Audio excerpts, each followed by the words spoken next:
Imagine this, you're Carla, a makeup business owner who's into her 5th year of running her business when she finds out she has to invest thousands of dollars into an entire rebrand because another company has part of her name trademarked. Alternatively, imagine someone trying to use your brand's name as the name of their latest launch and not having your name protected. These are just 2 cases as to why having a solid legal foundation to your business is essential for building a sustainable business. Legal advice for your business should be preventive, like when your mommy tells you that one never knows when you step out of the house without a sweater. However, she's right, and mommies are always right. We never know what's going to happen, but the truth is that no one wants to be in a situation where they need a lawyer. The steps include getting organized, protecting yourself, and properly registering your business entity. Some common business entity types for small business owners are sole proprietorships, LLCs, and nonprofit organizations. If you're already making bank with your side hustle, you're probably familiar with sole proprietorships. In some states, you do not even have to register for this type of entity, as you are automatically considered one if you are doing business activities but have not registered your business. Think of your cousin who has his plumbing business, or your vecina, the personal trainer, who advertise their business to friends and family. And make sure to check out Pedro's Plumbing. Always there for you. There, you happy I did it? These are examples of sole proprietorships, where there is no legal separation between you and your business, meaning you can be held personally responsible for its steps. But if you are trying out a low-risk business idea, this could be an option for you. However, it is not recommended if you plan on approaching investors or taking out a loan, as most banks are hesitant to lend to sole proprietorships.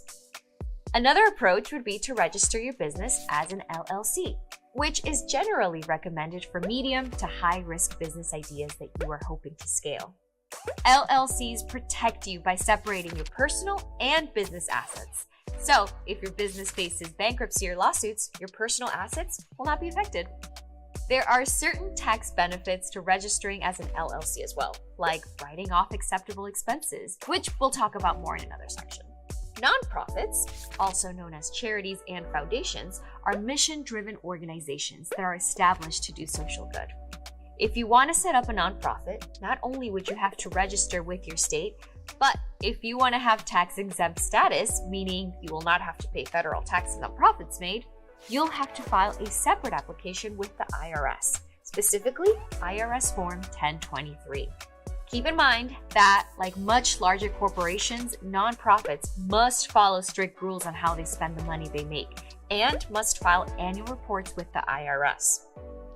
Ever get grilled by your parents when you were younger for coming home late and asked to provide a detailed summary of everything you did with your friends? My parents did that to me all the time. Well, it's kind of like that. Choose your business entity wiser. Once you've selected the business entity that's right for you, you'll have to register on your state's website and pay the business license fee, which in some states must be renewed yearly.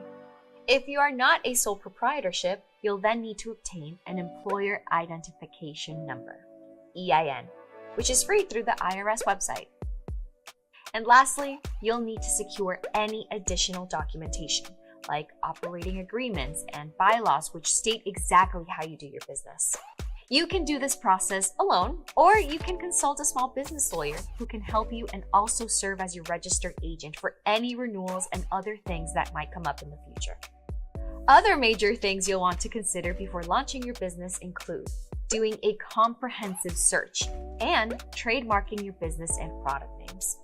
A business should always conduct a preliminary search on their brand name before moving forward with any purchases or publications. Without meaning to, a business owner may be violating someone's trademark rights, which could result in owing the trademark owner serious cash. When you have a trademark on your brand, you have the legal right to exclusively use the name, logo, and any associated brand slogan in the category of goods or services you plan to provide. This is different than filing a copyright, which is a right to publish original material. As a business owner, it's really important to understand how the two are different. Trademarks identify the source of a good or service. Copyrights protect intellectual expressions contained in books, audio and video recordings, performances, and so on.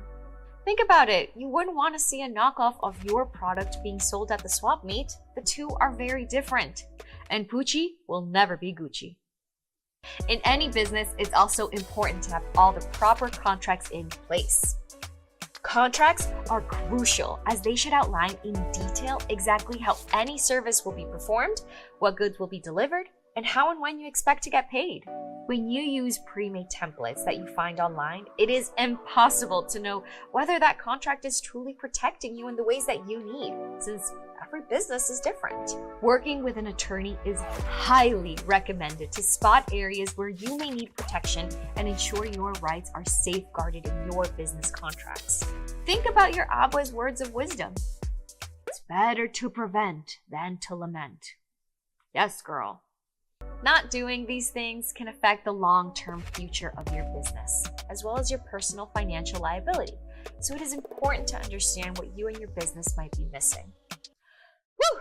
I know that was a lot. But now that we've gone over some of the business legal elements you need, here are some things to think about. Have you done a comprehensive search on your business name and started the trademark process? Have you filed for the proper business entity and gotten your EIN? What kinds of contracts or documentation are you going to need to start working with partners or clients? Don't forget to download this lessons worksheet using the link below to help you think through what legal needs you might require for your business.